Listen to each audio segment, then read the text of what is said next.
Hello and welcome to this presentation on the Victorian Age, subtitled The Shadow of Romanticism.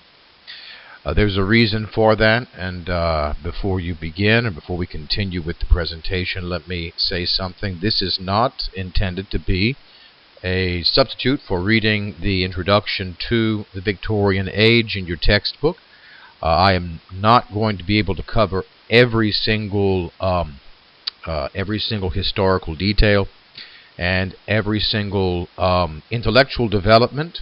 The textbook introduction is there for that. Instead, I'd like to focus on what I think are some key issues that I want to develop over the course of next week when we look at the literature, especially in relation to how the Victorian Age gets us to the period of modernism, which is what we're going to essentially end the semester with in the final 3 weeks, the 20th century, specifically the first part of the 20th century. So I just wanted to add those caveats. This is by no means an exhaustive presentation of the Victorian Age. It is highly selected, and it is highly idiosyncratic in that it has to do with what I want to focus on.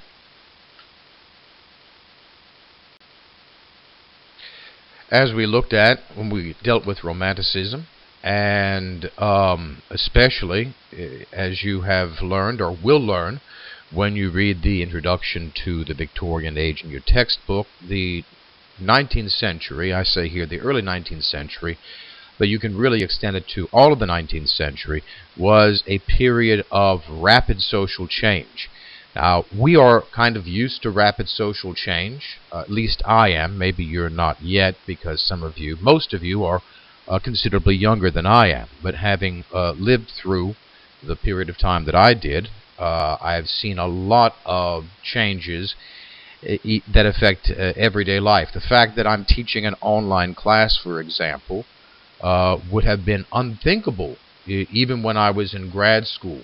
And that, when I say grad school, I mean even working on my PhD. It would have been unthinkable really 20, 25 years ago. So for me, this is a kind of rapid change. The use of smartphones, for example, or email instead of writing letters, these are significant social changes. But in many respects, they don't affect the organization of our society the way that the changes in the early 19th and the early to late 19th century did. We talked about industrialism, we've talked about urbanization, we've talked about the political revolutions in America and in France, and of course the introduction to the Victorian Age deals with the more political and social changes in England, the expansion of England's empire, the expansion of voting rights and political rights in general, and also radical shifts in knowledge, in what we knew about, or what the Victorians and the people before them knew about the cosmos, about time in relation to geology,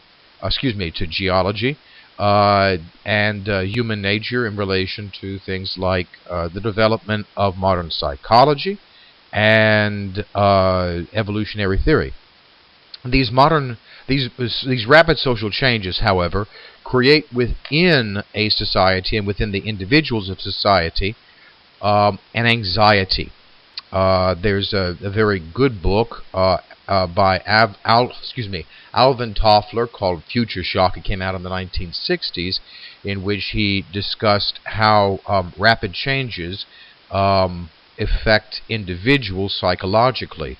And so what we see in the Victorian period is the way in which my phone just went, I just got a text, the way in which very rapid and fairly monumental changes or introductions of new ways of thinking and new ways of seeing in terms of worldviews affected the art of the Victorian period.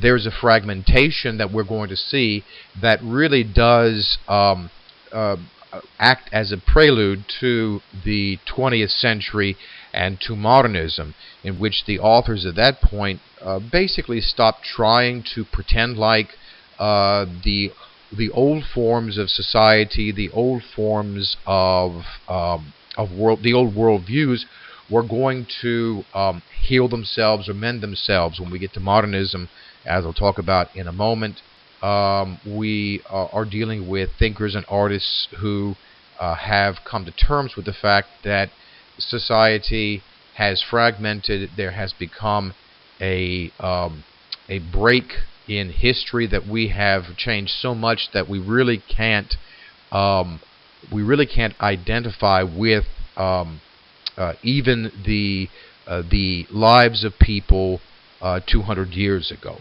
So let me proceed with talking a little bit more about the most immediate psychological effect of these changes, and that is how it affects the individual. So why should we worry about all of this social change? Well, it affects our ideas and our sense of well-being as individuals. And so I've titled this the personal meaning in a time of rapid change. We all want to believe that we live meaningful lives. And I'm taking this particular position. It's not either unique or unchallenged, but this is the position I'm going to take. It's probably a conservative one. But the individual requires, or for there to be a meaning in an individual's life, there needs to be a context. Why? Well, because I believe, and many people do, the sense of selfhood depends on being able to abide in the familiar, the need for an abode, right? A place of abiding, a whole to give the particular meaning. So, for example, and I'm just going to talk about generic you here. This does not necessarily apply to all of you, but in South Louisiana or in many places, family is a very important context for the individual, and individuals see themselves in relation to their family members. They may, in fact, identify themselves primarily as son, or as daughter, or as mother, or as father, or as brother, or as cousin, or as uncle. It depends. But if I were to ask you, how do you identify yourself, you might say that. You may say your job. Okay? You may say that I identify myself primarily as a nurse. If that's the case, then your occupation gives your own individuality meaning by providing it with the necessary context that makes the actions and the ideas that you live in familiar and therefore abiding, right? You abide in them. Yeah, there's a little bit of a Big Lebowski in this, right? You want to be able to abide, and if you are familiar with the Big Lebowski, the dude is very happy where he is because he is always at home. He simply abides wherever he is, and that's another story altogether. Most people are not lucky enough to abide in that sense, and so they need to have an abode. You may feel this way about politics. You may feel this way about the state that you live in. You may feel this way about your religion. Okay? But all of these are ways in which people give meaning to their lives through a larger context in which they clearly and understandably fit in. So, we can look at Romanticism as a way of creating, and I think this is the proper thing to do, a way of creating meaning for the self, for the individual. We already have covered how Romanticism focused on the individual and actualizing one's own selfhood or one's own individuality. And this was in many respects in contrast to not just the unifying belief in reason during the 18th century, but also in response to the rapid social changes that we are talking about that did begin during the Romantic period or just before the Romantic period. And we can look at their works as a means of both looking for and then actualizing a meaning for each poet. We'll talk about Blake for a second. For Blake, and again, if you think back to the woefully lacking presentation I gave on Blake's mythology, which I say woefully lacking, it's very difficult to cover that in just a few slides. But for Blake, of course, his individual meaning comes from his belief in his own particular personal mythology, which he then adumbrates in his poetic works. And so for him, the personal meaning occurs within the context of his mythology, and the meaning of himself, or his self in this case here, is as the messenger/message of this personal mythology. So there is, in many respects, like most people treat religion. Religion gives them a cosmological worldview that explains everything, and they fit in quite nicely into that worldview. Blake, of course, creates his own personal mythology, his own kind of religious worldview, but he still fits in quite nicely with it.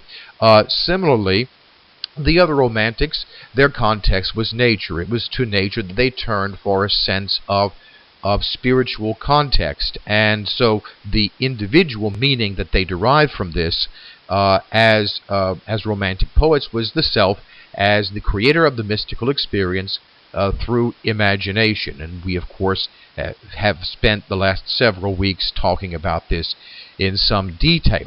This was the Romantic solution.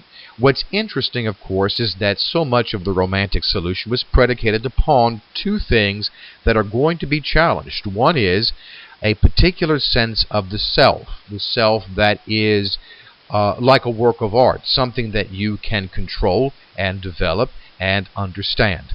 And nature, which is something beyond the human experience, and yet a kind of totality wherein human beings can find spiritual comfort, right? Okay, so for the Romantics in general, we can say that what they're really looking at is the spirit, and they're concerned with elevating or finding spiritual meaning within their work and within nature as a whole. And nature gives, in many respects, the inspiration to their works. But what happens in the Victorian period was that several scientific and philosophical developments challenge both their conception of nature and their conception of what it means to be human in the first place. And this is what leads us to the crisis or the anxiety of the Romantic period, despite the fact that the Romantic period was also a period of pride and progress. Nevertheless, we'll see, and that's what I want to focus on, how these anxieties are manifested in the work that we'll look at next week. I've entitled this particular slide "The Self Untethered," and by that I mean that what we see in the second half of the 19th century is a breakdown of the Romantic synthesis of reality, essentially. And in fact, not just the Romantic synthesis, but what has been essentially the synthesis of Western civilization up until the mid-19th century. Generally speaking, the Romantics have much more in common, I would say, with Shakespeare than they have in common in terms of the lives they led and in terms of their worldviews. They probably do have more in common with Shakespeare than they do with us, even though the time between the Romantics and Shakespeare is far vaster than the time between the Romantics and us. And three of the reasons that you see on the slide, or these are the three reasons why that is the case. There's more than that. Obviously, I have to narrow things down. One is psychology, developed primarily by Sigmund Freud, though he is not the only person to have delved into psychological issues. Evolution is the big challenge in many respects, and that, of course, it was Darwin's theories that were able to scientifically verify a theory by which human beings evolved from lower life forms, so-called lower life forms. And then finally, an agnosticism. And I use the term agnosticism not just to refer to a religious agnosticism, but an agnosticism about any kind of abstractions whatsoever. In other words, a critical challenge to traditionally accepted ideas and values concerning religion, morality or ethics, and a variety of other elements essential for one's worldview. So basically, what Western civilization had been using for, since the times of classical Greece, to define and to validate both the individual and the context of the individual, come under radically critical scrutiny during the mid-19th century. We'll look at each one of these over the course of the next few slides. So the first thing we'll look at is psychology, and specifically Freudian psychology. There are many different types of psychology. If you've taken Dr. Trent or Dr. Norby or somebody else who's taught psychology, intro to psychology, you have come across a wide variety of psychological theories. But psychology as a social science goes back to Freud, because he's the first person who applied quote-unquote psychological principles to a study of the mind. And his ideas are still fairly influential. Why is he such a challenge to the romantic notion of the self, and basically to the notion of the self? Well, I think that we all believe, in a very, common sense way, that we are who we are, that we are kind of in control of ourselves, that we determine our actions, that we are one, that there is a unity that lies within us that we refer to as mind. And Freud says, no, that's not the way mind works at all. Mind, first off, is not autonomous. Okay, and that's the real key thing here. Autonomy meaning, of course, that you are in control, that you are auto, right? I am in control of my thinking, my life, etc., my actions. He says, first off, that the self, in terms of the mind, is divided into three parts: the superego, the ego, and the id. The superego is what he would call, what some of us would call the conscience, right, which tells us what is good, bad, right, or wrong, etc. Now, most of us would probably attribute that to some kind of divine intervention, something to do with God's implanting an understanding of right and wrong into an individual at birth. Freud says that's not how it works at all. That really right and wrong come from external social conventions. They're not inherent in us, and they're not divinely placed. There is essentially no soul. That in fact we only know right and wrong because society tells us don't do this and do that. And that society, either through parents or through teachers or through the police or through the military or whatever, enforces its morality, and we accept its morality because we don't want to go to jail. The other part, and that's even more frightening, is the id. The id is the actual motive part of the mind. It is the mind. It is the part of the mind that seeks complete fulfillment of all desires. Okay, and these desires are animal desires. We'll get to that in a moment here at the bottom. And as to what these animal desires are, we are not aware of the id. The id acts without our knowledge. And so, essentially, what Freud is saying is that many of the things that we do, we don't actually will them. They are already within our minds. They are inherited, so to speak, from, we would say now, genetic coding, and that we are secretly always wanting to fulfill these secret desires. And in between these two is the ego. The ego is the person that you're aware of consciously, who's trying to maximize the fulfillment of desire and at the same time not get put in jail. So, because society is always telling the individual, you may not fulfill this desire, and the id is always saying, I've got to fulfill this desire. I'm not going to read the full quote down here. I encourage you to do it. But what essentially Freud is saying is that our desires are very dark desires indeed. They are all power desires. We want to be able to steal. We want to be able to enslave. We want to be able to kill. We want to be able to rape. We want to be able to satisfy every aspect of our will to power. And some people do not like this idea because they don't like to think that that's what's inside of them. I'm not here to prove that one way or the other. I'm here to say only that this new idea, this new perception of the individual completely breaks down and invalidates the way in which Western civilization had seen the individual for 2,500 years. The next idea that was fairly revolutionary and posed maybe the greatest challenge in many respects to the conception of the human being and also to the conception of nature in the middle part to the end of the 19th century is the theory of evolution.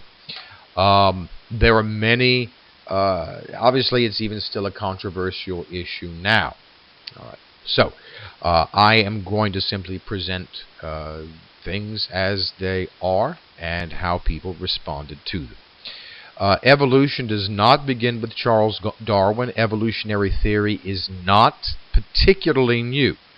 But scientific evolutionary theory is fairly new, and yet it still does not originate with Darwin. It actually, the first person to really publish something on, as you can see right here, the theory of inheritance of acquired characteristics is a Frenchman named Lamarck. His theory of evolution is actually very positive. It's very organic in the sense of nature is constantly evolving towards the good. In many respects, I'm not going to get into Hegelian philosophy, but he sees nature as a constantly evolving process in which things are getting better and better, which species are improving. So, the example I have here, the two giraffes.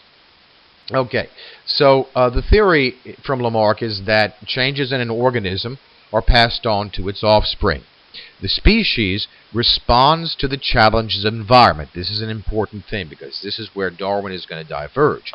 The theory is inherently optimistic. It sees evolutionary change as a species' predetermined improvement over the course of subsequent generations. And you can even go so far as to interpret it as an act of natural will, as though nature wills each individual organism to improve in order to survive.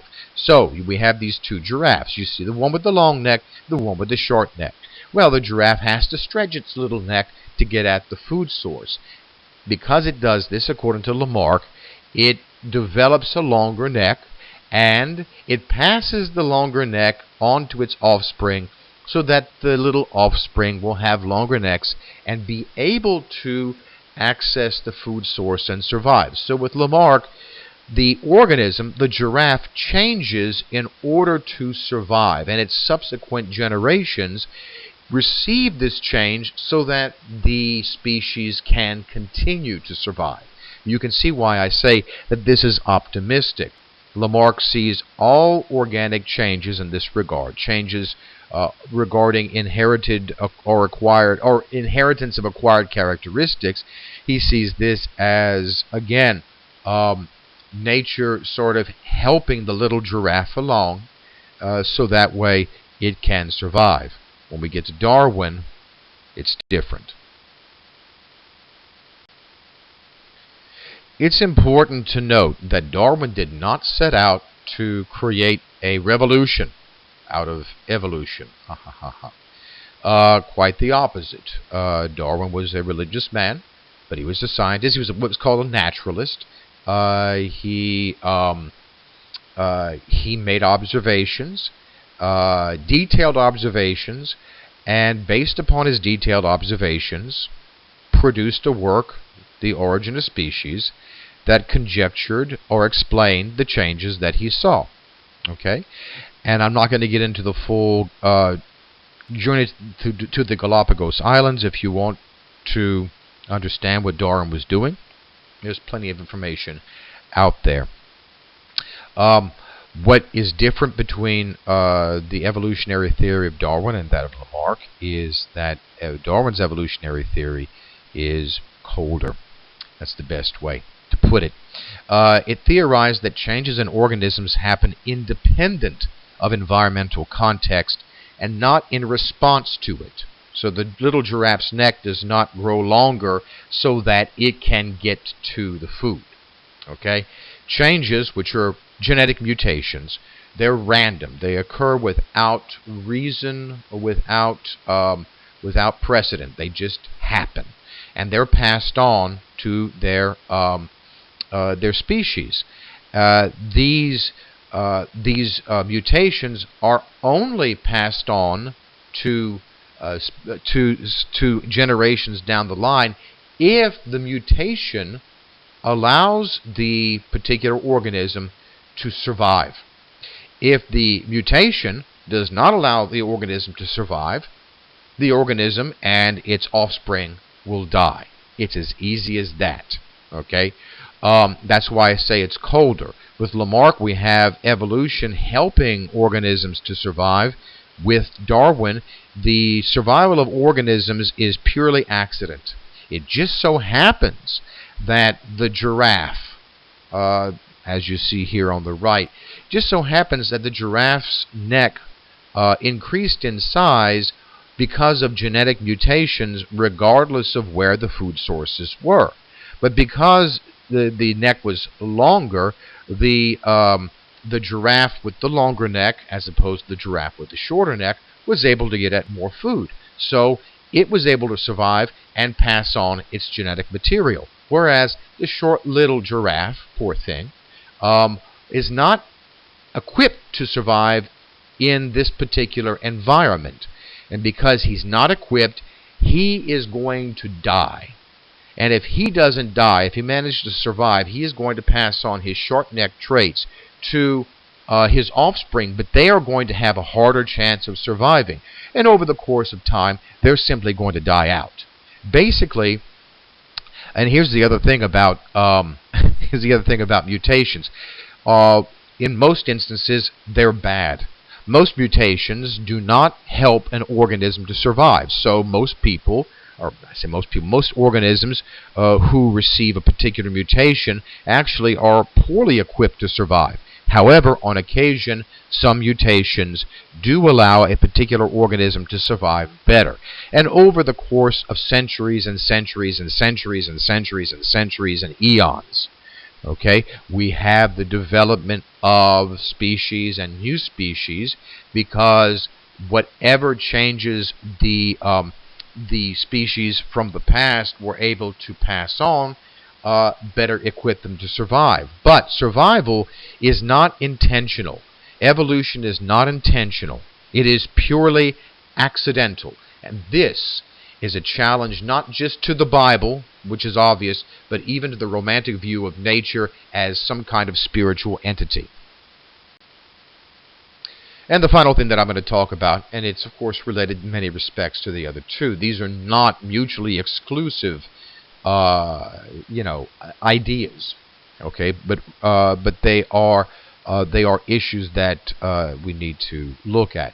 Agnosticism is the here, and I'm going to read this here. The term is used here to indicate the development in the European intellectual tradition arising out of philosophical rationalism of the 18th century and scientific reasoning of the 18th and then into the 19th century, of a skepticism regarding any supernatural claims regarding existence in general, as well as morals and social institutions. So the key thing here is skepticism. Okay, so when I use the term agnosticism, I'm really talking about a kind of skepticism, though I use the most inflammatory term because I want to talk about these things as controversies. So, the skepticism includes those thinkers and artists who simply denied humans' ability to make knowledgeable statements about theological and ultimate truths, as well as those thinkers and artists who denied that there were any theological or ultimate truths. Okay, let me unpack that for a second. So, the term agnosticism, in the way that I'm using it here, is a blanket term to deal with those thinkers and writers, those people, because it doesn't just have to be thinkers and writers, it can be a man on the street. Those people who either did one of the other. They either denied the limited human faculty of reasoning to be able to make truth statements, claims of absolute certainty about any theological truths, truths involving God or any other supernatural being, or really any truths regarding things like morality, things like, as I've said before, value, beauty, etc. Ideas that throughout Western civilization were held up as kind of what are called transcendental categories. Transcendentals is the term that's frequently used. Okay. In other words, truth is truth regardless of what you think about it. Okay. Here, in this case, and I guess I'll use truth as the best way to approach this. Here we have some people who say, well, truth is truth, regardless of what we think about it. The problem here is that our minds, our ability to reason, are so limited in regards to the overwhelming vastness of truth and in regards to the overwhelming vastness and complexity of reality that we can't make without any kind of we can't make any kind of claim with any kind of certitude regarding the truth about reality. It's as simple as that. So it's kind of like if you've read, well, I don't want to go down that path because I'm running out of time. So let me just say this. There are those who said, yes, there's a truth, but we really can't know that truth. There are others who said, and these are the more radical ones, these we can even call, I guess, agnostics, atheists, whatever, that in fact, since there's no way to determine what truth is, since we can't really make any kind of truth statements, then the fact is that any kind of absolute statement regarding God or truth or beauty or morals really demonstrates that these things don't exist, that they never really have existed, and so we cannot accept them. And so that's how I'm using the term here, and this is yet another challenge to the Victorian mind. All right, so I want to talk about two prominent agnostics in this regard here. One you've read about in the introduction. I had thought maybe to assign some readings from him, but we simply don't have time in the summer session. That is T.H. Huxley. Huxley was an English biologist and a comparative anatomist, and he was known as Darwin's bulldog because he engaged in controversial public debates in support of Darwin's theories, especially his most famous debate, of which you have a report regarding that debate one of those debates in your textbook, if you're curious at all, with Bishop Wilberforce. And they had a series of debates, and afraid Huxley won, because in the end Wilberforce could not support his position. This is, of course, the problem when you're arguing from the position of faith. Okay, that if you don't believe in a scientific theory because your holy book tells you that that's not the case, well, guess what? About the only defense you have is to keep repeating yourself over time. The holy book says it's not true. The holy book says it's not true, regardless of the variety of empirical, meaning the evidence that you can see through the senses. Regardless of the empirical evidence that the other side presents to you, you're still going to say the same thing over and over again, which is that's what the Holy Book says. Okay? So that's what happened in these debates between Huxley and Wilberforce. And in fact, it got to the point where Wilberforce then did the other thing that you can do. The other thing, if you don't really have an argument with any kind of verifiable objective evidence, and unfortunately, if you are arguing from a position of faith, you don't have any. You have only beliefs. You don't have any kind of concrete evidence. And so Wilberforce took to something that we see a lot now in politics, and that was personal insults and name-calling.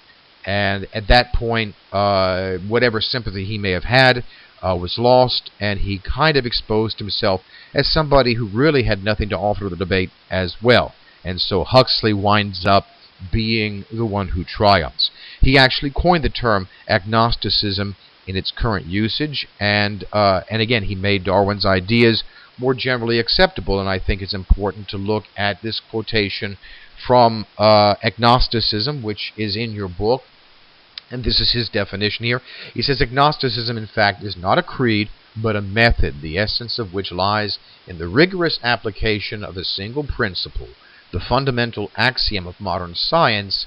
In matters of intellect, follow your reason as far as it will take you, without regard to any other consideration.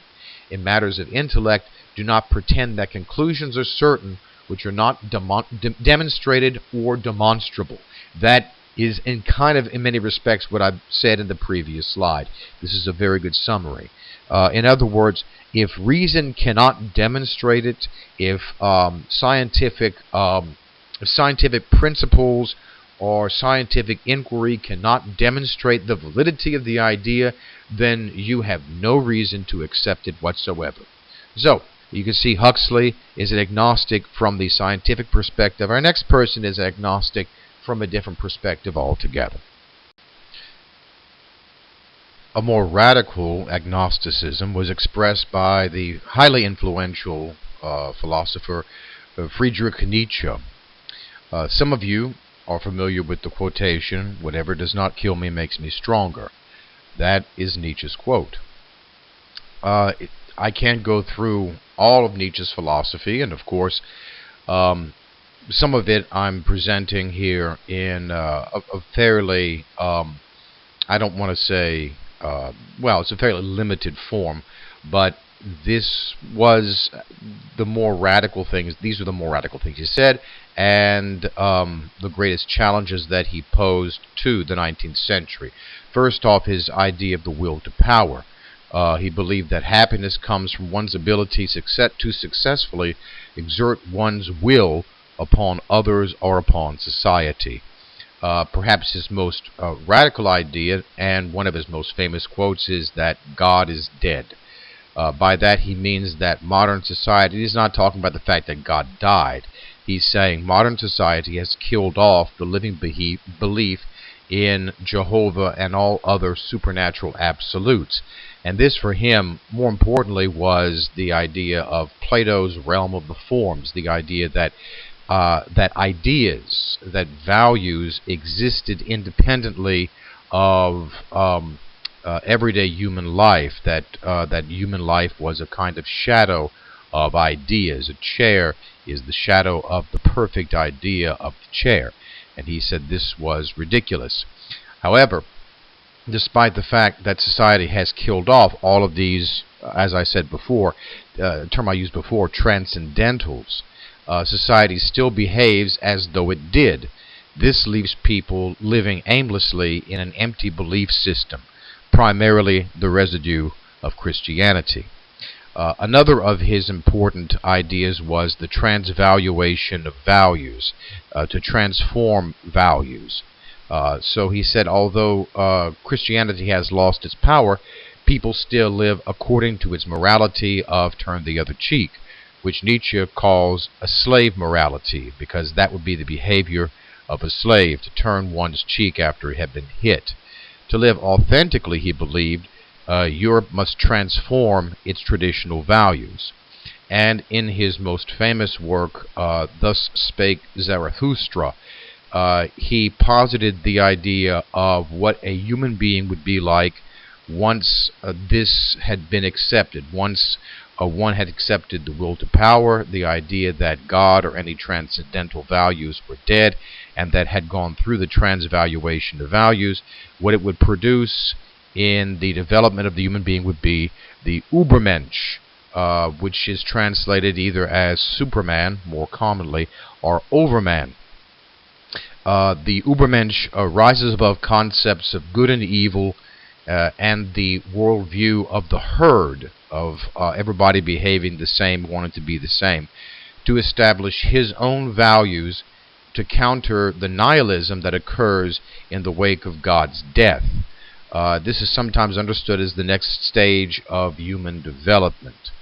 So these are the key ideas of Nietzsche. So he represents not the scientific agnosticism of Huxley, but a more radical cultural and philosophical agnosticism in which it is the human will and the ability of one to impose one's will upon circumstances that leads to the greatest happiness. Now, again, I'm presenting Nietzsche in his most, I guess, in his darkest, in the most darkest way possible, but this is still something that did have a great effect.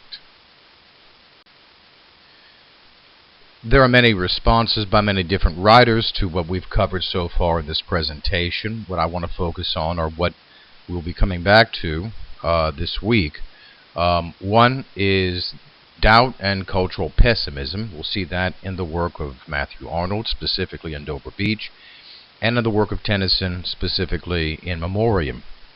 There's also a turn towards the past that we can see in pre-Raphaelitism, which was an artistic or aesthetic movement of poets and painters during the latter half of the 19th century, best represented by Dante Gabriel Rossetti, who is both a painter and a poet, and then Christina Rossetti, who is very different than Dante, and is not a painter, and in fact her poetry might be more reminiscent of the poetry of Emily Dickinson in many respects. Then something I'm calling the poetry of mind, and that's going to be represented by Robert Browning's dramatic monologues, in which Browning is using poetry to delve into the minds of the characters that he is creating or that he's writing about. And it's important, if you have been one to, especially having covered Romanticism, where the I, the speaker of the poem, tends to be closely associated with the poet. In this case, you have to understand that what the people that Browning is writing about, he is very distant from them. And he lets them tell their story, but we're supposed to be able to put the pieces together using our minds to understand what actually happened outside of the mind of the reader. So it is a complicated reading process, reading Browning, and yet highly rewarding. Then another, because I don't quite know how to present this, I'm going to go with reality beyond language, and that brings us to Gerard Manley Hopkins, who is a poet of inventive use of language, a radical use of language, and in fact he wasn't even read. He only had, I think, one poem published in his lifetime, and did not publish because the reaction that he got from people who had read his poetry, with few exceptions, was very hostile. You'll see when we look at his poetry that it is difficult because he is using language in a way that nobody really had used language before in order to get at a truth that lies beyond language. And finally, in the latter part of the 19th century, the art for art's sake or the decadence movement occurred, where you have poets who have rejected who completely have rejected values, but are not looking to replace any of the old values that have left. They're looking instead to explore the sensual, to explore the decadent, to explore the taboo, and we have represented for that Swinburne and Wilde. I'd like to take a moment because I like to bring in other art, and not all of this is going to be English. In fact, I think most of it is not. But when we deal with doubt and cultural anxiety, as I've already suggested, all of the changes, all of the undermining of traditional values, coupled with the Romantics' notion of the importance of the individual, really does leave the individual isolated in an environment that is relatively hostile. And again, we're going to see this in Arnold, we're going to see it in Tennyson, especially in Tennyson in some detail.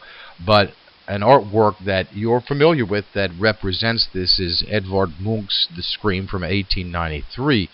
A little bit later than Arnold, and just a little bit later than Tennyson, but still expressing in a fairly radical way, and again, not from England, but from the continental European mainland, the anxiety of the individual in confronting a landscape, as you can see here, that is utterly alien. We don't recognize this landscape. We can make out perhaps something like a body of water, a sunset, but it's a very ominous sunset, maybe an island there.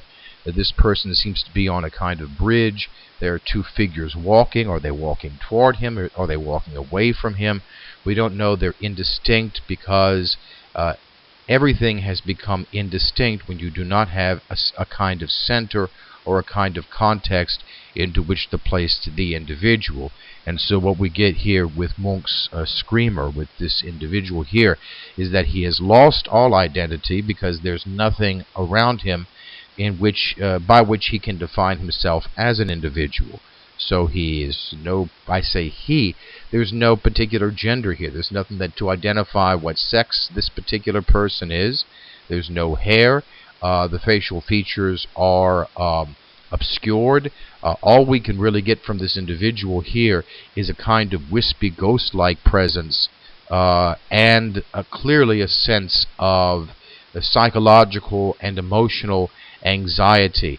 And again, you can interpret the hands on the side of the face as wanting to block things out, as an example of shock and horror. The open mouth, the open eyes with the pupils there. Clearly, this is a representation of someone who is at best anxious, at worst terrified, and this is really where we find ourselves culturally and artistically at the end of the 19th century. Now on to Pre-Raphaelitism, and again I have an image here, and this in fact is a painting by Dante Gabriel Rossetti, and I can give you the technical reasons for why the Pre-Raphaelites called themselves that. They wanted to go back and paint more in a late medieval, early Renaissance mode, in the style prior to the great artist Raphael, before he started working. And so this is Rossetti's work here. We'll look at some more Rossetti when we talk about him in that presentation later. but as you can see, there's an enormous sensual detail, and yet at the same time, if you notice the eyes of the woman, they're staring off into the distance as though she is gazing on something that is beyond reality. And so we have here a kind of blend of the sensual and the spiritual simultaneously. This is very typical of Rossetti's work, both in his painting and in his poetry. And so here we have an attempt to try to reclaim the past, but notice it's a past that doesn't seem to be vibrant. It's not alive. There's a kind of, the way I'm looking at this painting, and I love this painting, but there is a kind of vapidness to the person in the painting. And what's interesting is that Christina Rossetti will look at one of her poems in which she addresses Rossetti's paintings, and specifically the women that posed for him, and most especially his wife. Both of his models, his primary models, had the same kind of look. Voluptuous lips, red hair, very voluptuous and very sensual in their bodies. Now, what I'm calling the poetry of mind, and of course that's related back to Freud and the development of psychology, is the way in which artists began to explore through their artwork how the mind functions. So we're going to see that with Browning in some detail, but I wanted to give, again, another rather famous painting. Perhaps you've seen it, Georges Seurat's A Sunday Afternoon on the Island of La Grande Jatte. And this painting, if it looks a little bit odd to you, it's because this painting was done in a particular 19th century style called pointillist. It's a kind of branch of the Impressionist school. And I could give you some examples of Impressionism, and maybe I will in a later presentation, but I wanted to give you Seurat's painting here, because what makes it unique and what makes it what I would call poetry of the mind is the way in which Seurat was able to identify how the mind perceives shapes and colors.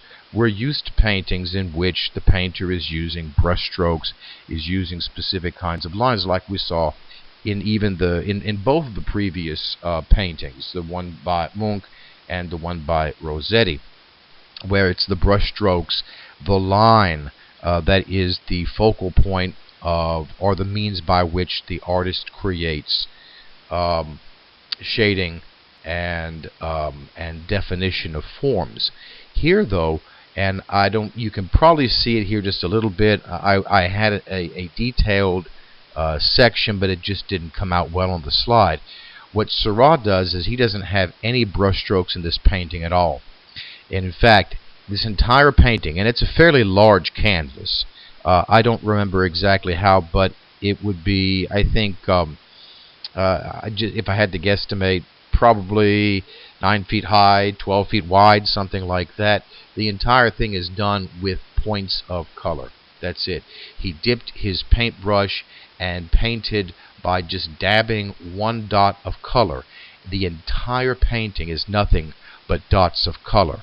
So every form, every shade that he made, it was made, everything that you see here was made by single individual dots that the mind then took and interpreted and turned into this scene right here. And in fact, what's really striking is that it doesn't really apply anymore, but when television, especially color television, first began, that was how color television created images. There were basically points of light in the TV screen, and the lights would then vary, or the points of light would vary in order to create the shapes and the colors that you would see. So in many respects, here we have Seurat in 1884 and basically laying the foundation for television several decades before it was ever invented.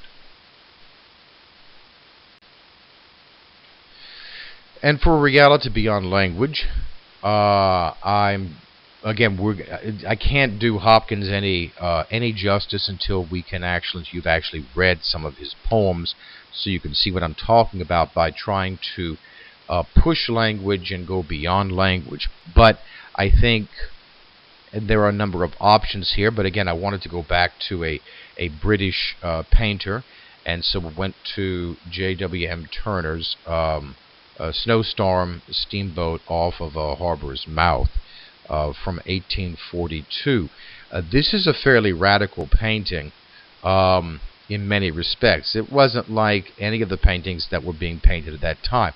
It's very much a precursor to imagism, which doesn't begin until the latter part of the second half of the 19th century. But what Turner's doing here, I think, it can be related to what Hopkins is doing in his poetry, and that is trying to push the experience of reality into a realm that is not just simply the representation of reality, but to turn reality into the way in which it is perceived by the artist. Hopkins is doing that with language, with words. Here, Turner is doing that with painting, with colors. So you can see some vague details that might suggest a steamboat, and you can see perhaps some vague details that might suggest a snowstorm or a sea. But what Turner is trying to do is not to represent the objective details of this particular scene. What Turner is trying to do instead is to present the emotional details of the scene, or maybe I shouldn't say emotional, but I should say the perceptional details. It's not the thing he's looking at, but how he sees the thing he's looking at that he presents here on the canvas. And this is going to be more and more the direction that art takes in all manner of its forms as we proceed into the 20th century.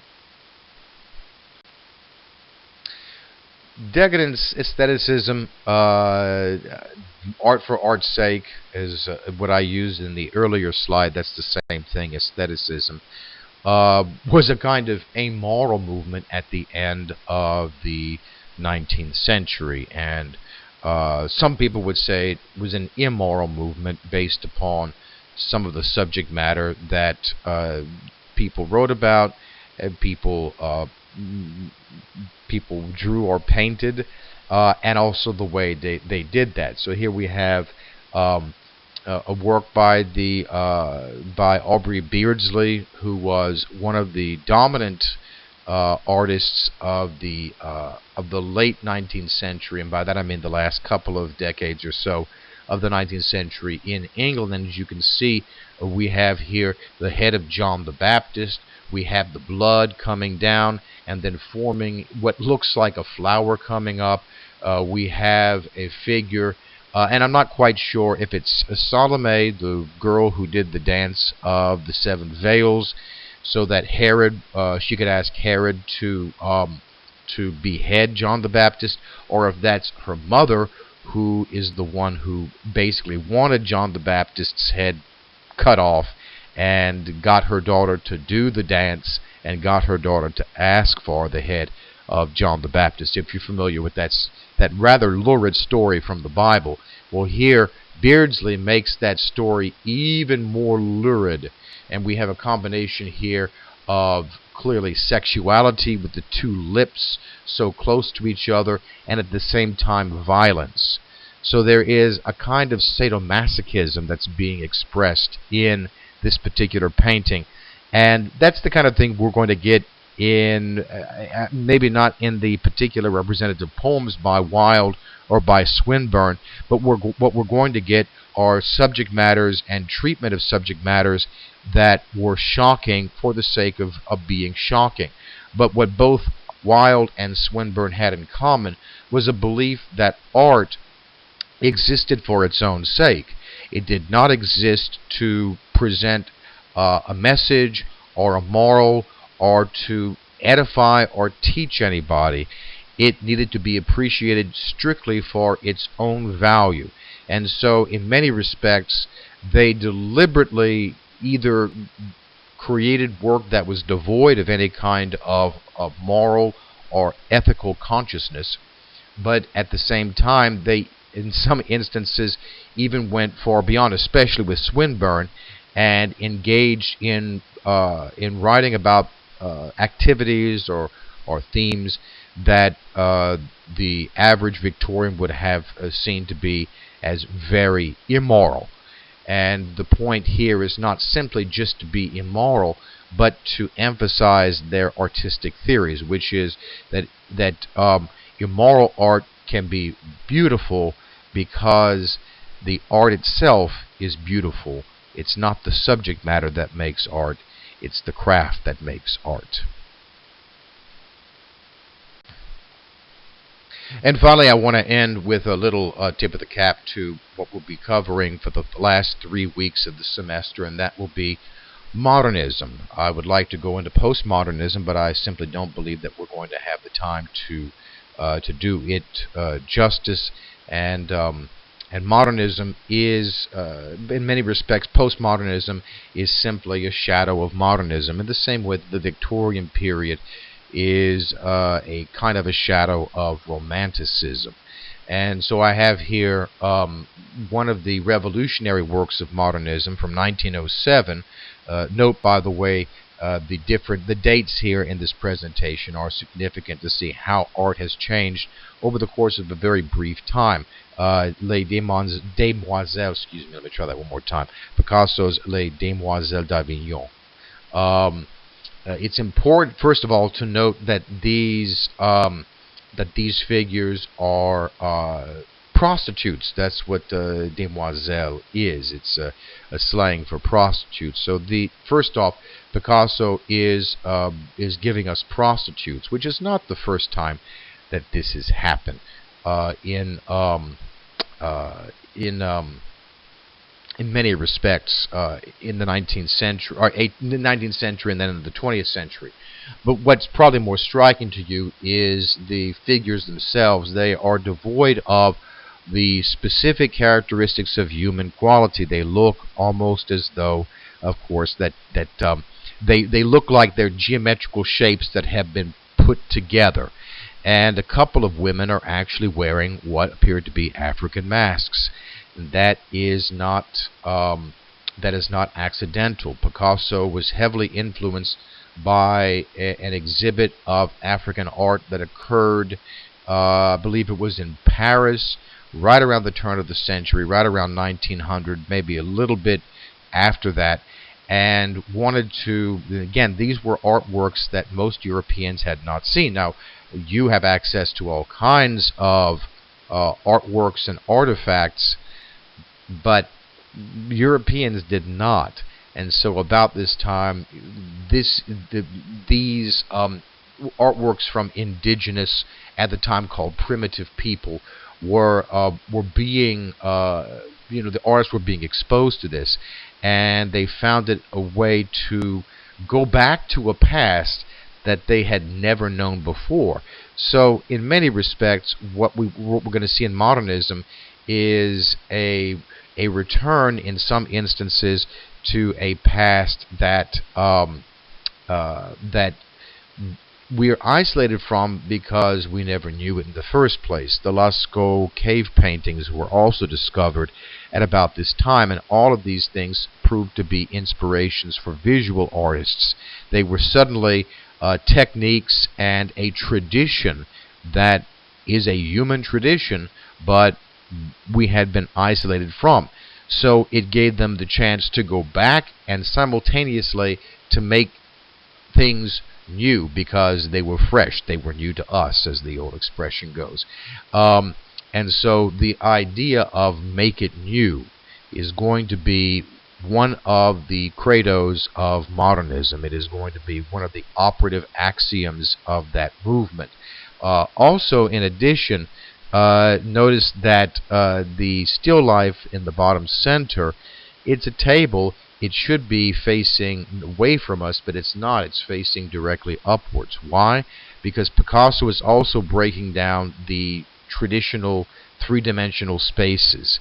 He's flattening things out in order to try to show all dimensions simultaneously. And this is the product of a culture that is now coming to terms with the simultaneity of life on this earth. And by that I mean that with the advent of fast transportation, the automobile, the car, the development of telephones, ways in which the events that happen on the other side of the world can be learned about by people almost instantaneously, and of course not instantaneously, but almost. The world suddenly seems like everything is happening at the same time, and this becomes a motive force for art. So we will see some of this next week.